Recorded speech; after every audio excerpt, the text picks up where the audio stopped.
story I did about Brian Rodriguez, who puts a new spin on the whole squatter thing. I mean, he's not actually a squatter. He rented a house from a guy named Ronnie Verg, who he met in the laundromat. His original plan was that he was going to be able to take the house and load it up with migrants. It was a deal that was floated by Mayor Adams, and he wound up not following through on it. But this gentleman, Brian, he didn't know that it was never followed through on, so he thought he could rent the house, load it up with migrants, do the city a favor, do himself a favor, and have what he called, quote unquote, a side hustle. Well, of course that doesn't exist, but he still rented the place, gave the guy $3,200 for the first month, $3,200 security, and $3,200 for the last month. He loaded it up with people who needed a place to sleep.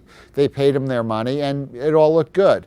Then there were problems. The first problem was that once they started showering, water leaked into the living room and basement. Okay, that's a big problem. He hired plumbers to come fix it. That cost him some $9,700. Then he had to clean the place up. He spent a lot of money on fixing it up, but he felt like, okay, it's going to pay off because I'm going to have these tenants, and this guy, Ronnie Verg, the so-called broker that he met in the laundromat, he said, yeah, skip the February rent, don't worry about it. That was easy for him to say because he wasn't really representing the house.